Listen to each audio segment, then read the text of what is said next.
chapter, looks like 37, The Chemical Marriage. Let me see here what we got. Oh!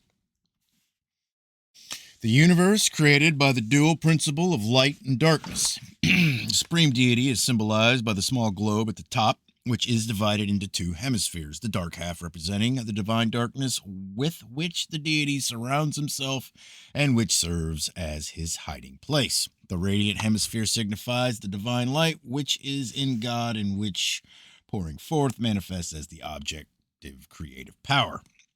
The large dark globe to the left and beneath the dark half of the upper sphere signifies the potential darkness which was upon the face of the primordial deep and within which moved the Spirit of God. The light globe to the right is the deity who is revealed out of the darkness. Here, the shining word has dissipated the shadows and a glorious universe has been formed. The divine power of this radiant globe is cognizable to man as the sun.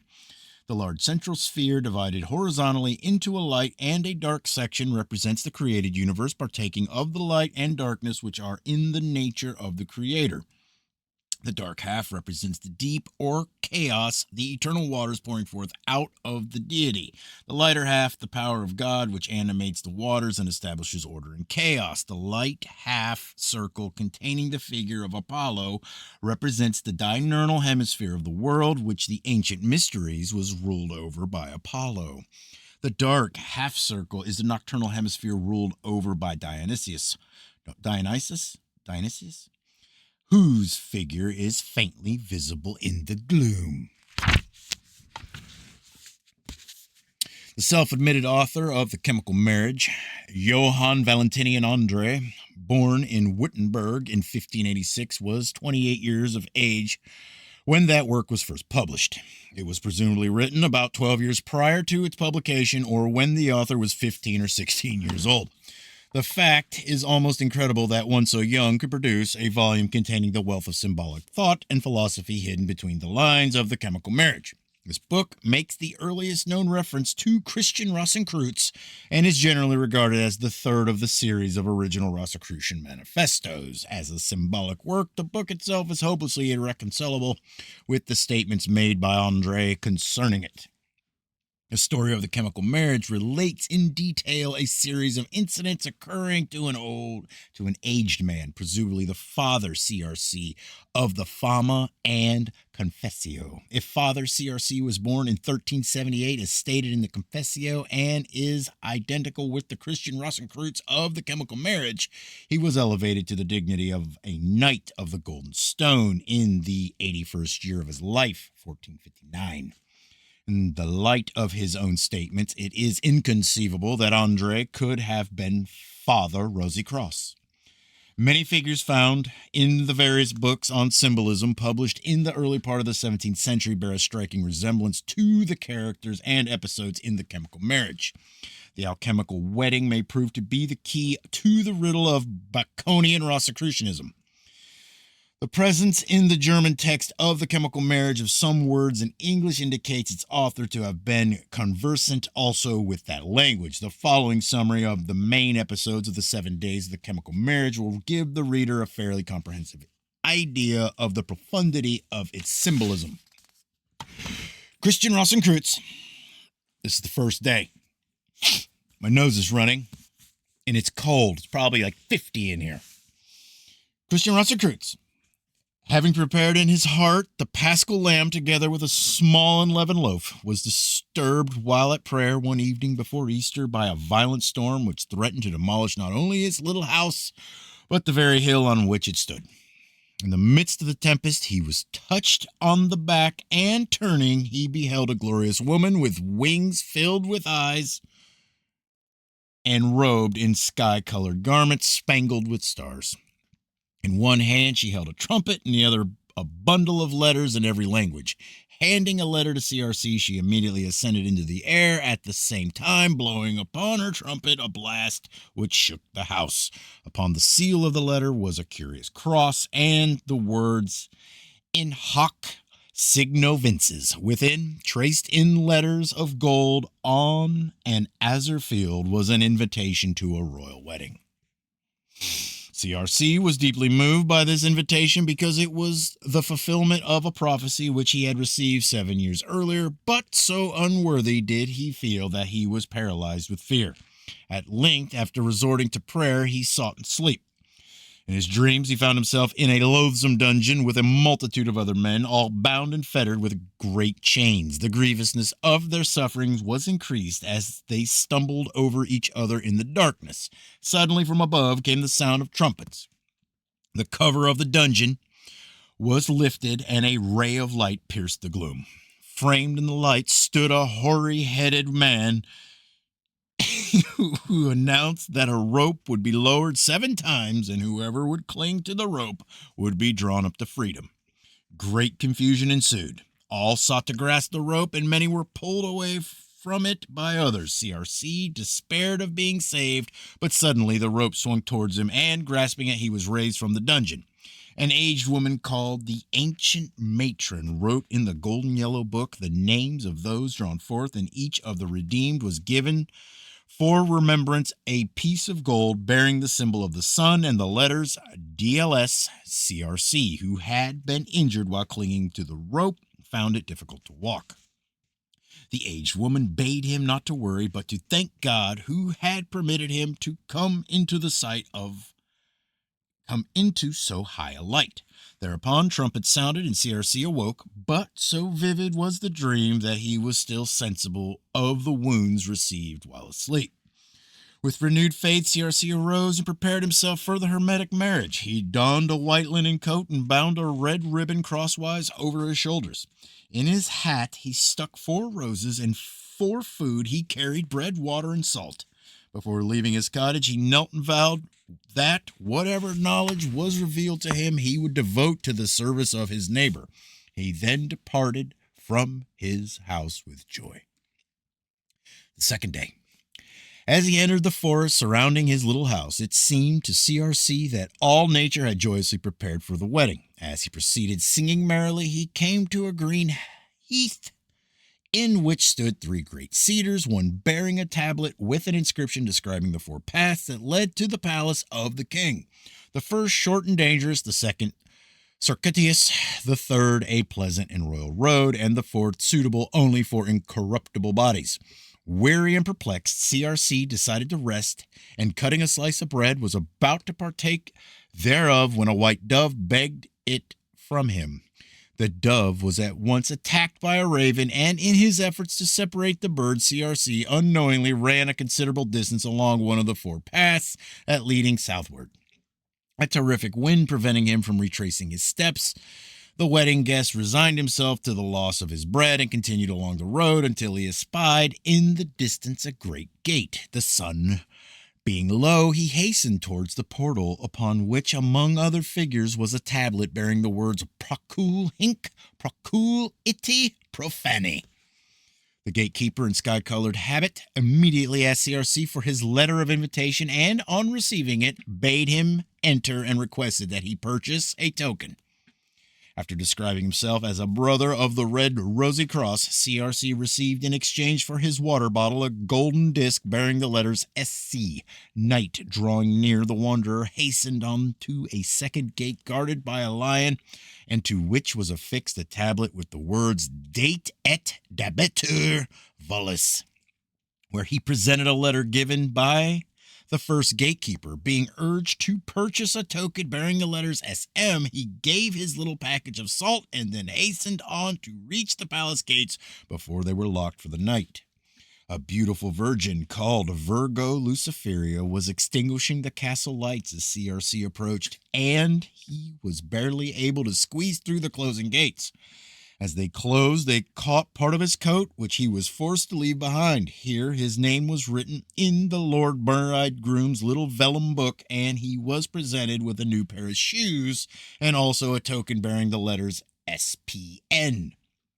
He was then conducted by pages to a small chamber where the ice-gray locks were cut from the crown of his head by invisible barbers, after which he was ushered into a spacious hall where a goodly number of kings, princes, and commoners were assembled. At the sound of trumpets, each seated himself at the table, taking a position corresponding to his dignity so that CRC received a very humble seat. Most of the pseudo-philosophers present being vain pretenders, the banquet became an orgy, which, however, suddenly ceased at the sound of stately and inspired music. For nearly half an hour no one spoke. Then, amidst a great sound, the door of the dining hall swung open, and thousands of lighted tapers held by invisible hands entered. These were followed by the two pages lighting the beautiful Virgo Luciferia seated on a self-moving throne. The white and gold robed virgin then rose and announced that to prevent the admission of unworthy persons to the mystical wedding, a set of scales would be erected the following day upon which each guest would be weighed to determine his integrity. Those unwilling to undergo this ordeal, she stated, should remain in the dining hall. She then withdrew, but many of the tapers stayed to accompany the guests to their quarters for the night. Most of those present were presumptuous enough to believe that they could be safely weighed, but 9, including CRC, felt their shortcomings so deeply that they feared the outcome and remained in the hall while the others were led away to their sleeping chambers. These 9 were bound with ropes and left alone in darkness. CRC then dreamed that he saw many men suspended over the earth by threads, and among them flew an aged man who, cutting here and there a thread, caused many to fall to earth. Those who in arrogance had soared to lofty heights accordingly fell a greater distance and sustained more serious injury than the more humble ones, who, falling but a short distance, often landed without mishap. Considering this dream to be a good omen, CRC related it to a companion, continuing in discourse with him until dawn. The third day. Soon after dawn, the trumpet sounded, and the Virgo Luciferia, arrayed in red velvet, girded with a white sash and crowned with a laurel wreath, entered accompanied by 200 men in white and red livery. She intimated to CRC and his 8 companions that they might fare better than the other self-satisfied guests. Golden scales were then hung in the midst of the hall, and near them were placed 7 weights, 1 good size, 4 small, and 2 very large. The men in livery, each carrying a naked sword and a strong rope, were divided into 7 groups, and from each group was chosen a captain, who was given charge of one of the weights. Having remounted her high throne, Virgo Luciferia ordered the ceremony to begin. The first step on the scales was an emperor so virtuous that the balances did not tip until 6 weights had been placed upon the opposite end. He was therefore turned over to the 6th group. The rich and poor alike stood upon the scales, but only a few passed the test successfully. To these were given velvet ropes and wreaths of laurel, after which they were seated upon the steps of Virgo Luciferia's throne. Those who failed were ridiculed and scourged. The Inquisition being finished, one of the captains begged Virgo Luciferia to permit the 9 men who had declared themselves unworthy also to be weighed, and this caused CRC anguish and fear. Of the first 7, 1 succeeded and was greeted with joy. CRC was the 8th, and he not only withstood all the weights, but even when 3 men hung on the opposite end of the beam, he could not be moved. A page cried out, "That is he." CRC was quickly set at liberty and permitted to release one of the captives. He chose the first emperor. Virgo Luciferia then requested the red roses that CRC carried, which he immediately gave her. The ceremony of the scales ended about 10 o'clock in the afternoon. After agreeing upon the penalties to be imposed upon those whose shortcomings had been thus exposed, a dinner was served to all. The few successful artists, including CRC, were given the chief seats, after which the golden fleece and a flying lion were bestowed upon them in the name of the bridegroom. Virgo Luciferia then presented a magnificent goblet to the guests, stating that the king had requested all to share its contents. Following this, CRC and his companions were taken out upon a scaffolding where they beheld the various penalties suffered by those who failed. Before leaving the palace, each of the rejected guests was given a draught of forgetfulness. The elect then returned to the castle, where to each was assigned a learned page, who conducted them through the various parts of the edifice. CRC saw many things his companions were not privileged to behold, including the royal sepulchre, where he learned more than is extant in all books. He also visited a magnificent library and an observatory containing a great globe, 30 feet in diameter, and with all the countries of the world marked upon it. At supper, the various guests propounded enigmas, and CRC solved the riddle with Virgo Luciferia, asked concerning her own identity. Then entered the dining hall 2 youths and 6 virgins beautifully robed, followed by a 7th virgin wearing a coronet. The latter was called the Duchess and was mistaken for the Hermetic Bride. The Duchess told CRC that he had received more than the others, therefore should make a greater return. The Duchess then asked each of the virgins to pick up one of the 7 weights which still remained in the great room.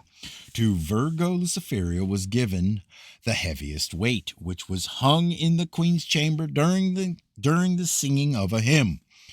In the 2nd chamber, the first virgin hung her weight during a similar ceremony. Thus they proceeded from room to room until the weights had been disposed of. The Duchess then presented her hand to CRC and his companions, and, followed by her virgins, withdrew. Pages then conducted the guests to their sleeping chambers. The one assigned to CRC was hung with rare tapestries and with beautiful paintings. The 4th day. Hold on.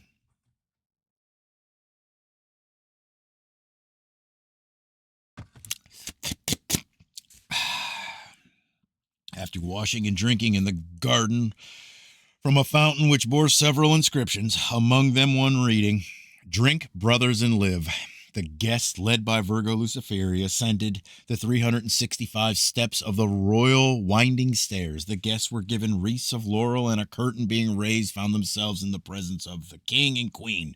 CRC was awestruck by the glory of the throne room, and especially by the magnificence of the queen's robes, which were so dazzling that he could not gaze upon them.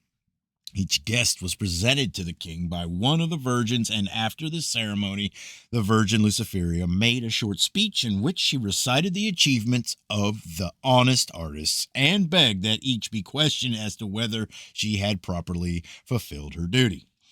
Old Atlas then stepped forward and, in the name of the royal majesties, greeted the intrepid band of philosophers and assured Virgo Luciferia that she should receive a royal reward. The length of the throne room was 5 times its width. To the west was a great porch in which stood 3 thrones, the central one elevated. On each throne sat 2 persons. On the first, an ancient king with a young consort. On the third, a black king with a veiled matron beside him. And on the central throne, 2 young persons over whose heads hung a large and costly crown, about which hovered a little Cupid, who shot his arrows first at the 2 lovers and then about the hall.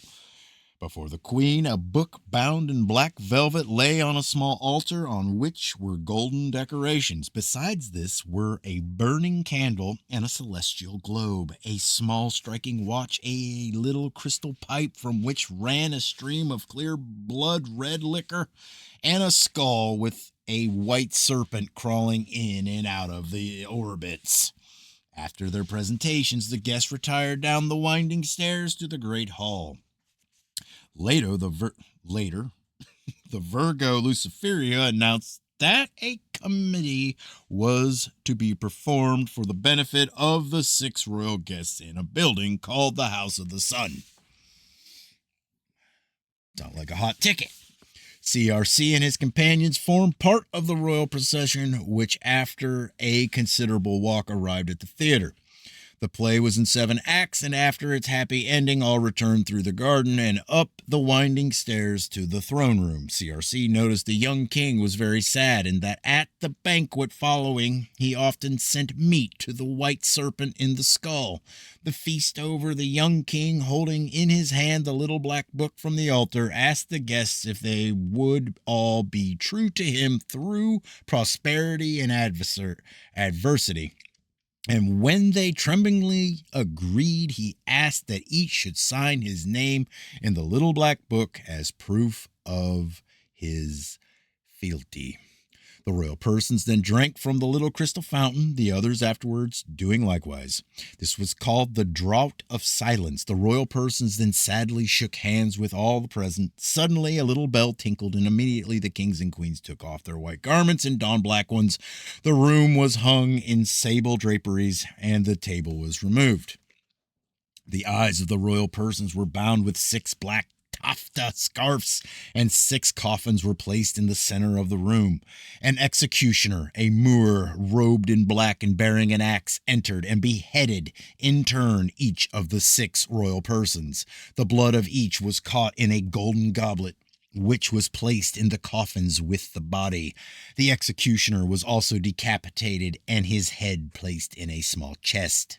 The Virgo Luciferior, after assuring CRC and his companions that all should be well if they were faithful and true, ordered the pages to conduct them to their rooms for the night, while she remained to watch with the dead. About midnight, CRC awakened suddenly and, looking from his window, beheld 7 ships sailing upon a lake. Above each hovered a flame. These he believed to be the spirits of the beheaded. When the ships reached shore, the Virgo Luciferia met them, and on each of 6 of the vessels was placed a covered coffin. As soon as the coffins had been thus disposed of, the lights were extinguished, and the flames passed back over the lake, so that there remained but one light for a watch in each ship. After beholding this strange ceremony, CRC returned to his bed and slept till morning.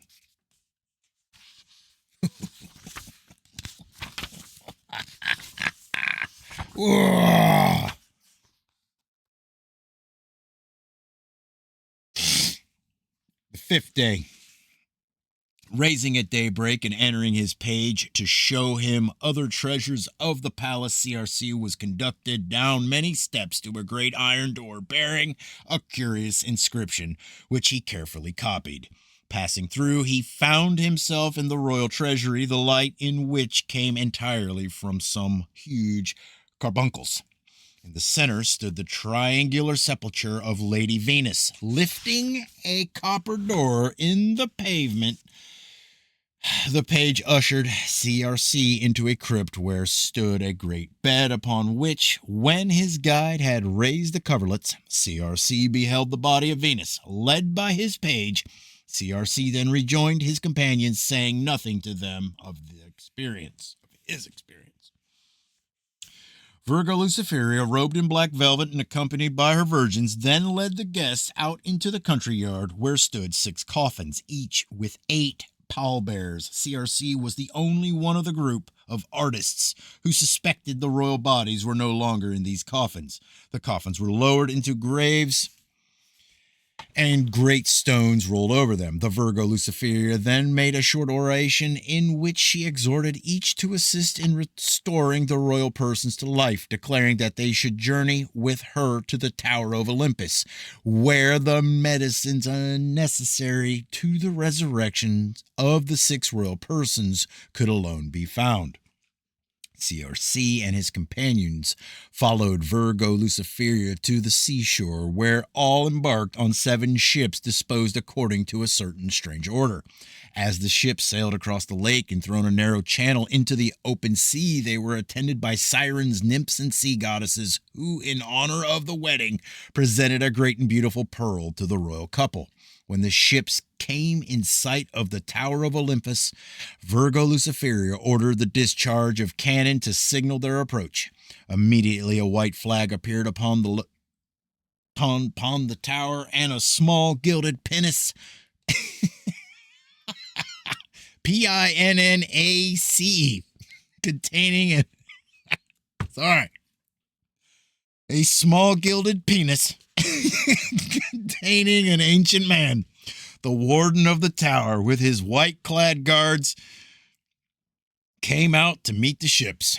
The Tower of Olympus stood upon an island which was exactly square and was surrounded by a great wall. Entering the gate, the group was led to the bottom of the central tower, which contained an excellent laboratory where the guests were fain to beat and wash plants, precious stones, and all sorts of things, extract their juice and essences, and put these latter into glasses.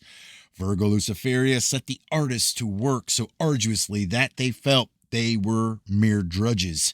When the day's work was finished, each was assigned a mattress on the stone floor. Being unable to sleep, CRC wandered about contemplating the stars, chancing upon a flight of steps leading to the top of the wall. He climbed up and looked out upon the sea. Remaining here for some time, about midnight he beheld 7 flames, which, passing over the sea towards him, gathered themselves on the top of the spire of the central tower. Simultaneously, the winds arose, the sea became tempestuous, and the moon was covered with clouds. With some fear, CRC ran down the stairs and returned to the tower, and, lying down on his mattress, was lulled to sleep by the sound of gently flowing fountain in the laboratory. Golly, man. No, I'm going to wait. I am going to savor this wedding. I'm on the 6th day. That's all I'm doing right now.